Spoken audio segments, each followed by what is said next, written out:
Hello friends. In this video हम ये समझने की कोशिश करेंगे कि जो सेबी का एक अच्छा रिफॉर्म था कि 2000 म्यूचुअल फंड स्कीम्स थी, 40 फंड हाउसेस थे, एंड कौन सी स्कीम कौन से थीम पे चलती थी उसके ऊपर कुछ वही नहीं था। ये रेगुलेशन काफी दिन हो गए हैं उसको चेंज किए, बट उसके बाद this is the broad category of mutual funds. तो आज में समझते हैं कि एग्जैक्टली इसमें क्या होता है। सो मल्टी कैप फंड्स क्या होता है कि मिनिमम 65% जो उनका है वो इक्विटी इन्वेस्टमेंट होता है। And so multi cap fund के पास ये फायदा रहता है कि वो लोग इस पैसे को small cap, mid cap, large cap तीनों में लगा सकते हैं। डेफिनेशन क्या होता है? लार्ज कैप होता है एज पर एम्फी रेगुलेशंस होता है, टॉप 100 स्टॉक्स जो होते हैं वो ट्वाइस अ ईयर वो लोग डिक्लेयर करते हैं। 101 टू 250 होता है मिड कैप एंड 251 ऑनवर्ड्स होता है small cap. Multi cap fund के पास फ्लेक्सिबिलिटी रहती है that they can invest your corpus 65% of your corpus across all of these three equity classes. अच्छा रिस्क है इसमें, रिटर्न्स भी अच्छा है ना, बिकॉज यहाँ पे क्या होता है, there are this option of flexibility है भी। जैसे रशिया यूक्रेन का क्राइसिस हुआ and then you would have seen की स्मॉल कैप और मिड कैप काफी क्रैश कर गए as compare to the large cap. Then fund अपना एलोकेशन चेंज करके स्मॉल मिड कैप में बाइंग अपॉर्चुनिटी को इनकैश कर सकता है, देन सब्सिक्वेंटली अच्छा प्रॉफिट जनरेट कर सकता है। Large cap fund on the contrary सिर्फ लार्ज फंड्स में लगा सकते हैं, लार्ज कंपनीज में लगा सकते हैं, rank 1 to 100। And therefore the debate arises कि 1.5%, 2% के आसपास का अगर इनका फंड मैनेजमेंट फी है, रफली लाइक 1-1.5% तो सभी का रहता है। तो क्या ये सिर्फ लार्ज कंपनीज में जब इनको लगाना है, वो लिस्ट डिफाइंड है, तो क्या ये इंडेक्स रिटर्न से बेटर कर सकते हैं? बिकॉज इंडेक्स फंड में क्या होता है, क्योंकि एक्सपेंस रेशियो बहुत कम रहता है, या ईटीएफ में एक्सपेंस रेशियो इतना कम रहता है, तो क्या large cap fund alpha generate कर सकते हैं as compare to the index fund? ये एक बहुत बड़ा डिबेटेबल क्वेश्चन है, but some companies still want to continue with their large cap funds and investors भी लगा रहे हैं। मिड कैप फंड्स क्या होता है? अच्छा स्ट्रैटेजी होता है इन टर्म्स ऑफ फोकस है इनका कि ये सिर्फ मिड कैप में अपना 65% इन्वेस्टमेंट लगाएंगे। Definitely this is a high risk category जिसमें 5 से 7 साल का होराइजन लेके आपको इन्वेस्ट करना चाहिए। वहीं स्मॉल कैप फंड में 65% इन्वेस्टमेंट स्मॉल कैप स्टॉक्स में रहेगा, हाई रिस्क रहेगा। इसमें 7 से 8 साल का आपका इन्वेस्टमेंट होराइजन होना चाहिए। And then there are this large and mid cap fund जो दोनों कैटेगरी मिला के अपना एलोकेशन करती है। They are like high risk again. Mutual fund में कोई भी लो रिस्क नहीं रहता है, सबका सब कैटेगरी हाई रिस्क ही रहेगा। 5+ ईयर्स का आपका इन्वेस्टमेंट होराइजन होना चाहिए। Dividend yield funds are those fund जिनमें 65% आपका equity investment high dividend yield stocks में होगा। So stocks like an Indian Oil, Bharat Petroleum या Gas Authority of India Limited, Coal India, जितने गवर्नमेंट कंपनीज है जो अच्छा डिविडेंड देते हैं, या प्राइवेट सेक्टर में समथिंग लाइक हिंदुस्तान जिंक और वेदांता जो अच्छा डिविडेंड देते हैं, ये सिर्फ उन्हीं स्टॉक्स में लगाएंगे। So rather than probably buying directly the stocks of those companies जो डिविडेंड देते हैं, अच्छा आप डिविडेंड यील्ड फंड्स भी देख सकते हैं। Value funds is that typical Warren Buffett style कि आप वैल्यू इन्वेस्टिंग कर रहे हो, आप ऐसे मल्टी बैगर्स को आइडेंटिफाई कर रहे हो अहेड ऑफ द टाइम जिसको ब्रॉडर मार्केट्स आज के डेट में उतना रिकॉग्निशन नहीं दे रहे हैं। Hence this stock is available at a lower price as compare to its future expected value. So इसमें एटलीस्ट 65% इक्विटी में होता है, और ये proper value investment strategy identify करके कि भाई मल्टी बैगर्स को आइडेंटिफाई करना है। And what it's supposed to do is to think of an Asian Paints 20 years earlier from today, or a Pidilite then, or an IT fund like a TCS in early 90s। वो value fund उन type के multi baggers को identify करता है। Contra funds क्या होता है? They follow contrarian investment strategy, so they will not flow with what the general market thinks. जो भी जनरल मार्केट सोचता है वो उसका उल्टा करेंगे probably, because they think that what the broader market think may not necessarily be the right thing। तो ये थोड़ा कॉन्ट्रेरियन खेलते हैं। फोकस फंड्स एक सही स्कीम होता है जिसमें भैया एक बड़ा लार्ज कैप फंड्स में क्या हो जाता है, जो बहुत बड़ा एसेट्स अंडर मैनेजमेंट जिसका हो जाता है, तो मे बी 100 और स्कीम्स आ जाएगी उनके अंदर, 100 फंड्स रहेंगे। यहाँ पे क्या होता है कि सिर्फ 30 स्टॉक्स रहेंगे as compare to those 100 stocks वहां पे जो डिफरेंट डिफरेंट, और हो सकता है low performing, high performing. So it becomes like a big mixture. यहाँ पे फोकस 30 स्टॉक्स में ही वो इन्वेस्ट करता है। These are like multi-cap funds across small, mid, large, वो सब में लगा सकते हैं. Then is the ELSS fund. ELSS fund में क्या होता है कि 80% equity investment अपना फंड्स में करते हैं, जो वहाँ पे 3 years का लॉक इन रहता है. एंड हेंस यहाँ पे फंड मैनेजर को पता है कि भाई मेरे को जो पैसा मिल रहा है, मेरे को 3 years का होराइजन मिल रहा है, and therefore short term volatility में रिडेम्पशन प्रेशर मेरे पास नहीं आएगा. हेंस आप पास हिस्टोरिकल रिटर्न्स देख के देख लीजिए, ELSS schemes have given a very good return. And then become sectoral और थीमेटिक फंड, जहाँ पे 80% इन्वेस्टमेंट एक थीम या सेक्टर में होता है. So for example a pharma fund और अ बैंकिंग फंड, जो स्पेसिफिक थीम्स में खेलते हैं. एंड इनका रिटर्न्स या तो बहुत अच्छा होगा या बहुत खराब होगा. सो अगर डॉट कॉम बबल के समय आपके पास इंफॉर्मेशन टेक्नोलॉजी के फंड्स होते तो they would have really crash big time. जैसा सपोज ई कॉमर्स का एक थीम है and they would have invested in a Paytm, in a Nykaa, in a policy बाजार. तो इमेजिन कि आपके रिटर्न्स कैसे होते हैं जोमेटो इन सब के साथ. सो ये ब्रॉड एलोकेशन है in terms of what the various types of funds are. So हम लोग को क्या समझना है कि भाई हम एम्फी की वेबसाइट पे जाते हैं और एम्फी की वेबसाइट में देखते हैं कि भाई open ended funds, close ended funds का क्या फर्क होता है. क्लोज एंडेड फंड्स होता है ELSS, जो ओपन नहीं रहता है every time. Open ended funds में इक्विटी में लार्ज कैप में as on today what are the best performing returns, जो है Aditya Birla Sun Life Frontline Equity Fund का रिटर्न आ रहा है डायरेक्ट प्लान में, because we are never going to go for the regular plan, 21.54. Axis Blue Chip Fund दे रहा है 16.23. Something like a Baroda PNB Paribas is given 19.34. ऐसे आपको ये पूरा लिस्ट छान के देखना पड़ेगा कि भाई मेरे लिए टॉप परफॉर्मिंग फंड्स कौन से सबसे अच्छे हैं. एंड देन इसके बेसिस पे I can just look at कि भाई मैं इसको सॉर्ट कर सकता हूँ कि भी what are the top performing funds. तो मेरे को पता चल गया कि भाई निपॉन इंडिया का लार्ज कैप फंड 28% रिटर्न दिया है लास्ट 1 ईयर में. IDBI टॉप 100 इक्विटी दिया है 26% रिटर्न. इन्वेस्को दिया है 25.43 and so forth. HDFC top 100 by the way जो बहुत पॉपुलर होता था, it is not even in the top 3 now. ICICI Prudential जिसमें मैंने भी बहुत दिन तक अपना पैसा लगाया था, now you see that the new age funds like Nippon, because Reliance capital के बाद जो मेस क्रिएट हुआ था पूरा क्लीन हो गया उसमें. And then Invesco as a fund is doing very well. अब महिंद्रा वगैरह I am not very sure, because ये थोड़े न्यू मिनिस्कूल फंड्स हैं, हो सकता है बहुत छोटा AUM अगर आप इसका देखेंगे तो इसका AUM सिर्फ 148 करोड़. तो 148 करोड़ में तो भाई कोई भी रिटर्न जनरेट कर सकता है.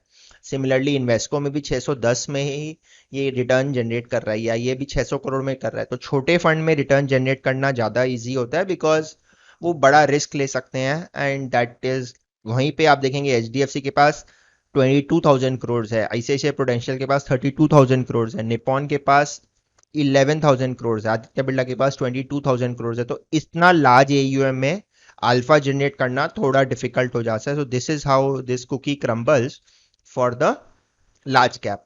हम लार्ज एंड मिड कैप में अगर हम जाते हैं, so what will have to do, यहाँ पे अगेन हम देखना चाहते हैं कि भाई what are the top performing funds. तो हमको दिख रहा है कि भाई large and mid cap fund में क्वांट का फंड है, AUM सिर्फ उसका 89 करोड़ है, बट उसने रिटर्न जनरेट किया है 36% in the last 1 year. Similarly Mahindra का बहुत छोटा फंड है 728 करोड़, उसने भी 35 करोड़ का रिटर्न जनरेट किया है. थोड़े बड़े फंड में अगर जाते हैं SBI ICICI, तो ये 4,500 या 6,600 या 6,000 करोड़ का जो रिटर्न जनरेट कर रहे हैं, ये भी लास्ट 1 ईयर में करीब 30% रिटर्न दिए हैं. बरोड़ा BNP पैरिबास जो वहाँ पे भी था, उसमें भी 625 के AUM पे ये 30% रिटर्न दिया है. नवी जो सचिन बंसल का large and mid cap fund है, उसमें भी 29% रिटर्न है. ऑफकोर्स AUM बहुत छोटा है. जहाँ आप देखेंगे बड़ा AUM है, जैसे कनारा रेबोको का इमर्जिंग इक्विटी फंड्स है 13,300 का. तो ये थोड़े सेफ बेट हो जाते हैं, नहीं तो क्या छोटे फंड में रिडेम्पशन प्रेशर आ गया तो फंड बुरी तरह टूट जाएगा. फ्रैंकलिन अपने कंट्रोवर्सी के बाद बहुत कम हो गया as compare to the past. तो ऐसे ही आप पूरा रिटर्न देख सकते हो in the large and mid cap space. Similarly multi cap space में अगर आप जाएं एज ऑन टुडे क्या रिटर्न्स है, सो मल्टी कैप स्पेस में अगेन अपने देखते हैं कि क्वांट का जो एक्टिव फंड है वो 42% रिटर्न दिया. सो जहाँ पे फ्लेक्सिबिलिटी है across all the 3 kind of small large and mid cap funds. Mahindra में 38% रिटर्न आया. थोड़े बड़े फंड्स में देखें 12,000 फंड के साथ Nippon is like 38%. And similarly ICICI Prudential multi cap is at 26%. तो these are the kind, आप इसको और फर्दर आप you can scroll down and see की मल्टी कैप फंड्स आप देखेंगे बहुत ज़्यादा है ही नहीं, सब कंपनीज नहीं ऑफर कर रही है। स्मॉल कैप फंड अगर आप देखते हैं तो वही एम्फी में जाइए, स्मॉल कैप फंड में जाके यहाँ पे आप रिटर्न में सॉर्ट आउट कर लीजिए। लास्ट 1 ईयर में क्वांट का small cap fund has given like 60% returns. Canara Robeco small cap fund has given again 60% returns. L&T emerging business has given 51, Nippon has given 47, DSP has given 44. तो इस type का returns आ रहा है। Of course यहाँ पे AUM का size को भी आपको देखना पड़ेगा। जो Nippon is creating this on a 20,000 crore base. L&T का इमर्जिंग फंड लास्ट 10 साल से काफी अच्छा चल रहा है, so that is also quite good. And ICICI में 3,000 करोड़ रुपया है, ये भी करीब आपको, तो ये कैटेगरी लास्ट 1 ईयर में बहुत अच्छा रिटर्न दिया है अक्रॉस। और ये देखिए इसमें बहुत बड़ा ब्रेथ है in terms of everyone is wanting to offer this kind of fund. और ये लोग अपना बेंचमार्क करते हैं निफ्टी स्मॉल कैप 250 के, उससे अपने आप को बेंचमार्क करते हैं। And then you have a value fund. Value fund जो हमने कहा था कि भाई वॉरेन बफे स्टाइल में करता है। एंड वैल्यू फंड में IDFC का फंड सरप्राइजिंगली, IDFC जो अभी IDFC का म्यूचुअल फंड का सेल भी हुआ है, so this has generated 38% return. Templeton value fund has generated 34% return. ICICI value discovery fund, यहाँ का AUM देखिए 24,000, मेरा काफी साल तक इसमें SIP चलता था, 33.5% रिटर्न दे रहा है। निपॉन का वैल्यू फंड दे रहा है 4,500 का AUM पे 30% रिटर्न दे रहा है। L&T वैल्यू फंड 6,000 करोड़ का, 8,000 करोड़ का AUM में 27% etcetera. So this is like the value opportunities fund. वहीं पे आप ELSS में देखिए भाई ELSS में कहाँ पे सबसे बेस्ट रिटर्न आ रहा है। सो आप टेक्निकली देखिए बहुत famous fund Aditya Birla Sun Life tax relief, but आज के डेट में वो बहुत अच्छा नहीं कर रहा है। Quant is doing very well. Again ये नए फंड्स में उतना आपको AUM नहीं मिलेगा। पराग पारिक का AUM is also very small 590, वो भी 30% रिटर्न दिया आपको एक साल में। IDFC has given 31%। छोटा फंड होगा मोर रिस्की बेट्स ले सकता है। बड़े फंड को, सारा फंड को डिप्लॉय करने के लिए उसको across the breadth of the market invest करना पड़ेगा एंड हेंस उसका रिटर्न्स छोटे AUM वाले फंड्स के साथ उतना अच्छा नहीं आ सकता। तो निपॉन का देखिए 12,000 है, DSP का 10,000 का AUM है, तो ये 24% 25% के रिटर्न में जा रहे हैं। HDFC टैक्स सेवर है, 9,500 करोड़ का AUM है, तो 29% का रिटर्न दे रहा है। सिमिलरली आप देखें बड़ा फंड में मिराई है, तो मिराई का 23% आया है, 22% आ रहा है SBI का long term equity fund. So this is how the cookie crumbles for as far as ELSS is concern. Contra fund जो हम बोले थे कि भाई एकदम मार्केट से डिफरेंट कॉन्ट्ररी स्ट्रेटेजी, सिर्फ 3 बड़े फंड है इसमें और सबसे अच्छा रिटर्न दिया है SBI ने। एंड SBI का कॉन्ट्रा फंड हिस्टोरिकली बहुत अच्छा रहा है, बट देखिए इसमें बहुत ज्यादा पैसा भी लोग नहीं लगाते हैं। सो 4,400 का AUM है, इसमें है करीब 9,000 करोड़ का AUM है इन्वेस्को के फंड में। एंड कोटक के AUM में 1,286 करोड़ का फंड है। एंड ये आप इसको फंड वाइज भी देख सकते हैं। And then dividend yield funds जो हम देख रहे थे कि भाई डिविडेंड यील्ड फंड्स में क्या होता है, डिविडेंड यील्ड फंड्स में भी we got a good number of funds. And ICICI Prudential का dividend yield fund itself has given like a 39%। और ICICI as a fund house generally बहुत कंसिस्टेंट रिटर्न देता है। HDFC 35% रिटर्न दिया है, Templeton दिया है 32%, आदित्य बिरला 28%। इनमें आपको AUM बहुत बड़ा नहीं दिखेगा। In similarly the number of offerings are also 5 to 7, because ये सब थीम बहुत ज्यादा पॉपुलर नहीं होते हैं। फोकस जो हमने समझा था कि खाली 30 स्टॉक्स में इन्वेस्ट करेगा, सो Aditya Birla Sun life focus fund इस टाइप के जो फंड्स हैं, so what is happening is कि ये जो है सब 23% के रिटर्न्स जो बेंचमार्क है उसके साथ अपने को ये देखना है कि भाई कौन कितना कर रहा है। तो आप इसको आप सॉर्ट करते हैं तो HDFC focus 30 has given the best return, इसके पास 1,200 करोड़ का AUM है। SBI का फोकस फंड होने के बाद भी उसके पास सबसे बड़ा AUM है 25,000 करोड़ का। एंड देन निपॉन मिराई के पास 6,000 और 9,000 करोड़ के आसपास का फंड है।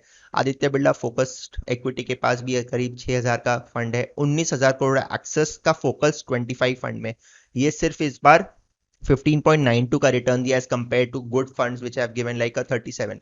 अब ये क्या है, बिकॉज बहुत फोकस पोर्टफोलियो है, या तो बहुत अच्छा करेगा या बहुत खराब करेगा। सो ये थोड़ा रिस्क बेट हो जाता है as compare to other funds. Thematic fund में अगर आप देखेंगे तो थीमेटिक फंड्स में आप देखेंगे बहुत ज़्यादा, आप इसमें रिटर्न्स में देखेंगे कि भाई नेगेटिव और पॉजिटिव अपने पूरा देखेंगे क्योंकि यहाँ पे रिस्क है। सो क्वांट का इंफ्रा फंड लास्ट 1 ईयर में 57% का रिटर्न दिया है। ये ईएसजी एक अच्छा थीम है कि भाई ये उन कंपनीज में इन्वेस्ट करेगा जो इन्वायरमेंटल, सोशल और गवर्नेंस के फ्रंट में बहुत अच्छा कर रहे हैं। सो 55% रिटर्न वहाँ आया है। आईसीआईसीआई का कमोडिटीज फंड, ऑफ कोर्स जो लास्ट 1 ईयर में because of this Russia Ukraine crisis commodity companies have really gone through the roof, 46% return दिया है। इनमें किसी में भी आपको एयूएम बहुत बड़ा नहीं दिखेगा। इंफ्रा में इसने 42% निकाला है, इंफ्रा ऊपर भी अच्छा कमाया था। पीएसयू का इक्विटी फंड में आदित्य सन लाइफ ने 42% रिटर्न कमाया। ICICI prudential 40% return. ICICI technology fund है जो डॉट कॉम में बहुत खराब किया था, बट अभी आप देख रहे हैं 38% में बहुत अच्छा रिटर्न दे रहा है। ये कंज्यूमर अपॉर्चुनिटीज फंड है, कंज्यूमर अपॉर्चुनिटीज को ट्रैक करता है, ये सर्विसेज इंडस्ट्री को ट्रैक करता है। डिजिटल कंपनी जिनका डिजिटल फुटप्रिंट अच्छा है, ये कमोडिटी में है, ये अगेन 37% दे रहा है। तो 30% प्लस में रिटर्न पर यहाँ पे देखिए एयूएम किसी में भी बहुत बड़ा नहीं है। सो अक्रॉस ये टाइगर फंड किसी जमाने में बहुत हिट हुआ करता था, डीएसपी का टाइगर फंड, मैंने भी अपना पैसा लगाया था। ये मैन्युफैक्चरिंग इंफ्रा में अगेन 33% लगाया है। बैंक ऑफ इंडिया ने, आदित्य बिरला डिजिटल इंफ्रा, मतलब ये जनरली आप देखिए लास्ट 1 ईयर में जितने थीमेटिक फंड्स है they have given quite a good fund and there are large number of thematic funds. तो यू हैव टू सी कि अगर आपको थीमेटिक फंड्स की कॉन्सेप्ट अच्छी लगती है so this could be a good bet for you. And then flexi cap fund है जो अक्रॉस कैटेगरीज लगा सकता है, एंड यू कैन सी कि फ्लेक्सी कैप फंड्स में अपने जो रिटर्न देख रहे हैं, क्वांट का बहुत छोटा एयूएम है उसमें 43% का रिटर्न दिया as compare to benchmark. Benchmark ये निफ्टी 500 को अपना बेंचमार्क मानता है, कोई बीएससी 500 को मानता है। AXA BOI 32% return, HDFC flexi cap 33%, and IDBI flexi cap is again 30%। Parag Parikh flexi cap fund काफी फेमस फंड है, इसका 28%, इसका एयूएम भी देखिए 22,000 करोड़ है। पराग पारिक है काफी पॉपुलर है स्मॉल इन्वेस्टर्स में, सब लोग एसआईपी लगा के छोड़ चुके हैं इसमें। फ्रैंकलिन फ्लेक्सी कैप फंड है, 27% रिटर्न दिया on a base of 10,000 crore. ऐसे आप देखिए अब 37,000 करोड़ में कोटक का फ्लेक्सी कैप है, काफी पीछे रह गया as compare to others in the market. और यूटीआई का फ्लेक्सी कैप फंड में अगेन 26,000 करोड़ का ईयू है, बट उसका रिटर्न्स रिलेटिव लो है। तो that becomes quite a thing कि एक इंडिविजुअल को समझना है कि भाई मेरे को रिटर्न्स चेस करना है, या मेरे को जो लार्ज फंड्स हैं जिनका एयूएम 20,000 30,000 करोड़ है, रिटर्न्स उतना ग्रेट नहीं भी आ रहा है, but I am still very happy because मेरे को पता है कि मेरा पैसा एटलीस्ट यहाँ पे सेफ है। सो टू ईच हिज ओन, हर किसी को समझना पड़ेगा कि उसके लिए कौन सा रिस्क प्रोफाइल सबसे सही है। सो इस शॉर्ट वीडियो में हमने ये समझा है कि भाई आप म्यूचुअल फंड में किस किस थीम में खेल सकते हैं और किस किस थीम में क्या क्या रिटर्न आया है, वो यहाँ पे समझाया गया है। Thank you.